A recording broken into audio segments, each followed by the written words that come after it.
نحمده ونصلي على رسوله الكريم. أما بعد، جناب محترم وزیر صاحب مخابراتو، جناب محترم د چاپیریال د ملي ادارې رئیس صاحب، معین صاحبانو، رئیس صاحبانو، دوستانو، محترمینو، خارجي وفدونو، میډیا، ټول راته ناستو ولاړ دوستانو، السلام علیکم ورحمت الله وبرکاتو. تر هر څه دمخه زه د جناب محترم وزیر صاحب د اوبو انرژي ملا عبداللطیف منصور صاحب سلامونه وایم. هغه په شمال کې د اوبو په تاسیساتو لیدلو مصروف و، ماته هدایت وکړي چې زه دلته ستاسو حضور کې ودرېږم او یو 15 خبرې وکړم. زه د ریاست الوزرا د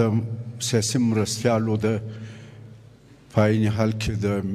چاپیریال د ملي ادارې دغه پر ځای کنفرانس دغه چې جوړ کړی دی، دا ډېر مننه باید وکړو چې دا یو ډېر پر ځای کنفرانس دی. دوستانو، چاپیریال ساتنه زموږ ستاسې د ټولو یو مشترکه خبره ده. موږ دین راته وایي چې چاپیریال به ساتي، زموږ زندگی هم داسې راته وایي چې چیرې اوسېږو هغه باید سالمه وي. موږ یو پاته هېواد یو، خو لاکن موږ ځنګلونه درلوده. 25,000 جریب مځکه په مارجه کې موږ درلوده، چیرې چې هلته ما کار کوم. جنګو هغه له منځه یوړ، خارجیانو هغه ته اور ورته کړي. د ځاځیو ډېر غټ ځنګلونه و، خارجیانو اور ورته کړي، پی یې کړ. کونړ کې موږ ځنګلونه درلوده، خارجیانو هغه خراب کړ. مهاجرتو هم خراب کړ، بې سرپرستیو هم خراب کړ. زموږ جنگي حالات هم خراب کړ. جنګو باروت هم زموږ ستاسې په وطن کې حالات نامساعد کړ. دلته په دې وطن کې د ټولو بمانو د دنیا مور زیږېدلې ده، هغو هم حالات خراب کړ. موږ په خپله هم د خپل مشکلاتو په وجه خپل هغه څه چې موږ ساتلي وو هغه خراب سوه، او د دنیا لوی طاقتونو هم دلته زموږ محیط را خراب کړی دی.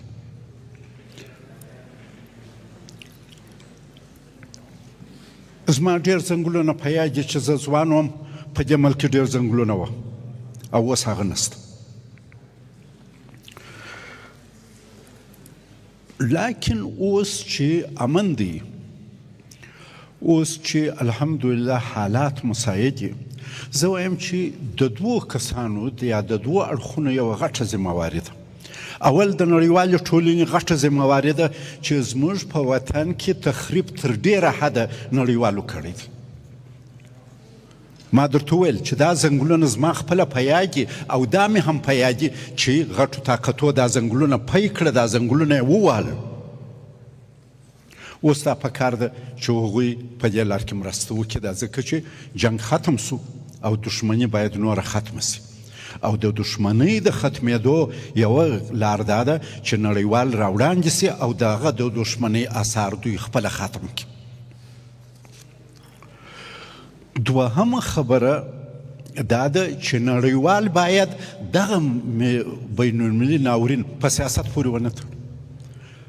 موږ امارت په رسمیت نه دی پیژندلی، پس موږ کومک نه کوو. څه وخت دمخه ماته یو نړیواله مؤسسې خلک راغله او ماته ویله چې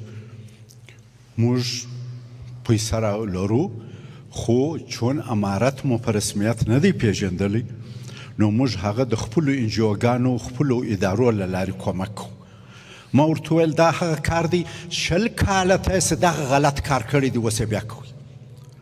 په 2002 کې زما په یاد دي چې نړیوالو افغانستان هغه حکومت چې دوی خپل جوړ کړی و ورته ویې ویل چون ستاسې ظرفیت نشته یا کم دی تر څو چې ستاسې ظرفیت لوړیږي دا پیسې چې موږ افغانستان ته ورکړو دا باید موږ د خپلو لارو څخه مصرف کړو تر 2012 پورې نړیوالو په خپله لار پیسې مصرفولې او په 2012 کې بیا وویل په 2014 کې 50% ویل چې دا به د افغانستان د حکومت له لارې مصرفیږي دا ظرفیتونه تر پایه جوړ نه سوه او حکومت سقوط سو اوس بیا همغه خرابي تکراریږي افغانستان ته موږ کومک کوو خو د خپلو ادارو د لارې یعنې همغه خرابه پالیسي همغه خرابه پالیسي همغه چې ناکامه پالیسي هغه بیا تعقیبیږي موږ افغانان تر هر چا د خپل ولس منفعت ډېر پیژنو موږ افغانان تر هر چا خپل اولیتونه ډېر ښه پیژنو دغه کار چې یو وارې ناکام سوی دی او بیا پر تګ دا موږ دنیا ته وایو چې دا کار مه کوئ د محیط زیست دا هیڅ د سیاست سره تړل نه دي په کار زموږ محیط زیست تر ډېره حده نړیوالو را خراب کړی دي دا باید د دښمنۍ هغه تسلسل ختم کړي باید کومک وکړي ښه موږ هم ذمهواري لرو زموږ ذمهواري دا ده وزارت د زراعت و آبیارۍ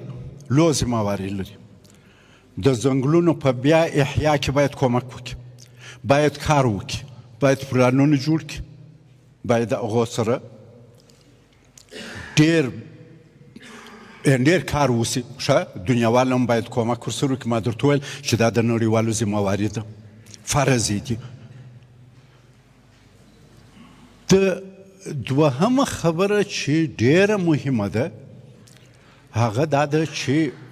د اوبو انرژي وزارت باید یوه داسې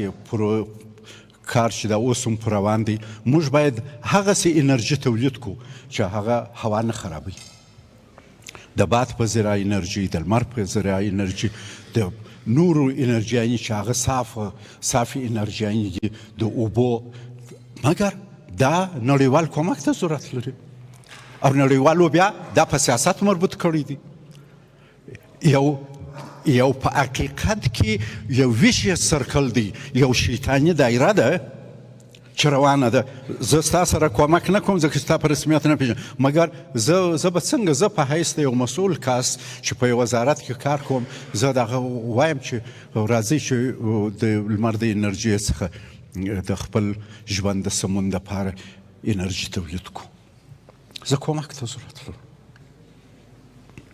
د عمل کومک ته ضرورت لري او زه اولیتونه تر هر چا ښه پېژنم تر هر خارجي یې ښه پېژنم زه وایم چې دا ملل متحد دنیا باید په خپلو دغو مقرراتو کې یو تجدید نظر وکړي بله خبره چې ډېره مهمه ده او هغه په زموږ ټولو پورې چې هم به وزارت زراعت تا کار کوي هم به د اوبو انرژي وزارت پلانونه جوړوي سیستم انرژي به د اوبو د سپما د اوبو تاسیسات به جوړوي عامه پوهاوی ده عامه پوهاوی ډېره مهمه ده چې څنګه موږ خپل ولس پوه کړو چې پاک محیط زموږ په ګټه دی تر هر چا د مخه تر نړیوال د مخه زموږ په ګټه دی دوستانو په دې کې چاپېریال ملي اداره ډېر کار کولی شي دنیاوال باید کومک ورسره وکړي زه خبرې نه اوږدوم ځنګلونه چې دي دا د انسان لکه په بدن کې چې سږی دی او زموږ ستاسې تنفسي جهاز دی داسې ځنګلونه دي داسې شینګیا ده د امازون ځنګلونه د دنیا سږي دي هغه د غرب خلکو خراب کړي دي د افریقا ځنګلونه د دنیا د هوا په تصفیه کې ډېر مهم و خو هغه غرب خراب کړي دي د جنوبي اسیا او جنوبي شرق اسیا ځنګلونه همداسې زموږ په وطن کې چې موږ نفوس کم دی موږ خپله همدغسې ځنګلونه درلوده چې زموږ د کوچني بدن د تنفس لپاره مهم و. اوس راځئ چې موږ خپله هم او نړیوال ټول لاس په کار سو او دغه کار وکړو. زما خپله مختلفو ادارو ته هم انکشافي جهاد ته هم چاپیریال ته هم د اوبو انرژي وزارت او هم وزارت زراعت او هم د ملل متحد مختلفو ادارو ته درخواست دی چې راځئ په دې کار کې صادقانه کوشش وکړو چې موږ خپل محیط او د دنیا محیط دا سره کومک ورته وکړو. دغه چې دا زموږ هوا خرابه وي، بې وخته بارانونه وي، بې وخته سیلابونه وي، بې وخته مځکه دغه ښویېږي، بې وخته څنګه کېږي، دا ګرد موږ دغه په خپله مو کړي دي. الله پاک دا دنیا په توازن خلق کړې ده، دا توازن یې موږ ورخرابوو، موږ ورخراب کړی دی. موږ باید دغه پوهاوی پیدا کړو چې د هغه توازن چې الله پاک ودې دنیا ته ورکړی دی موږ یې بیرته ورته اعاده کړو. زه ما خبرې پر همدغه ځای ختموم. الله پاک دې موږ ته توفیق راکړي چې خپل محیط دا سالم کړو او الله پاک دې په هغو کسانو کې تفقه پیدا کړي، پوهاوی پیدا کړي چې نور دغسې مهم مسایل په سیاستو په خراب کړنو پورې ونه تړي. السلام علیکم ورحمة الله.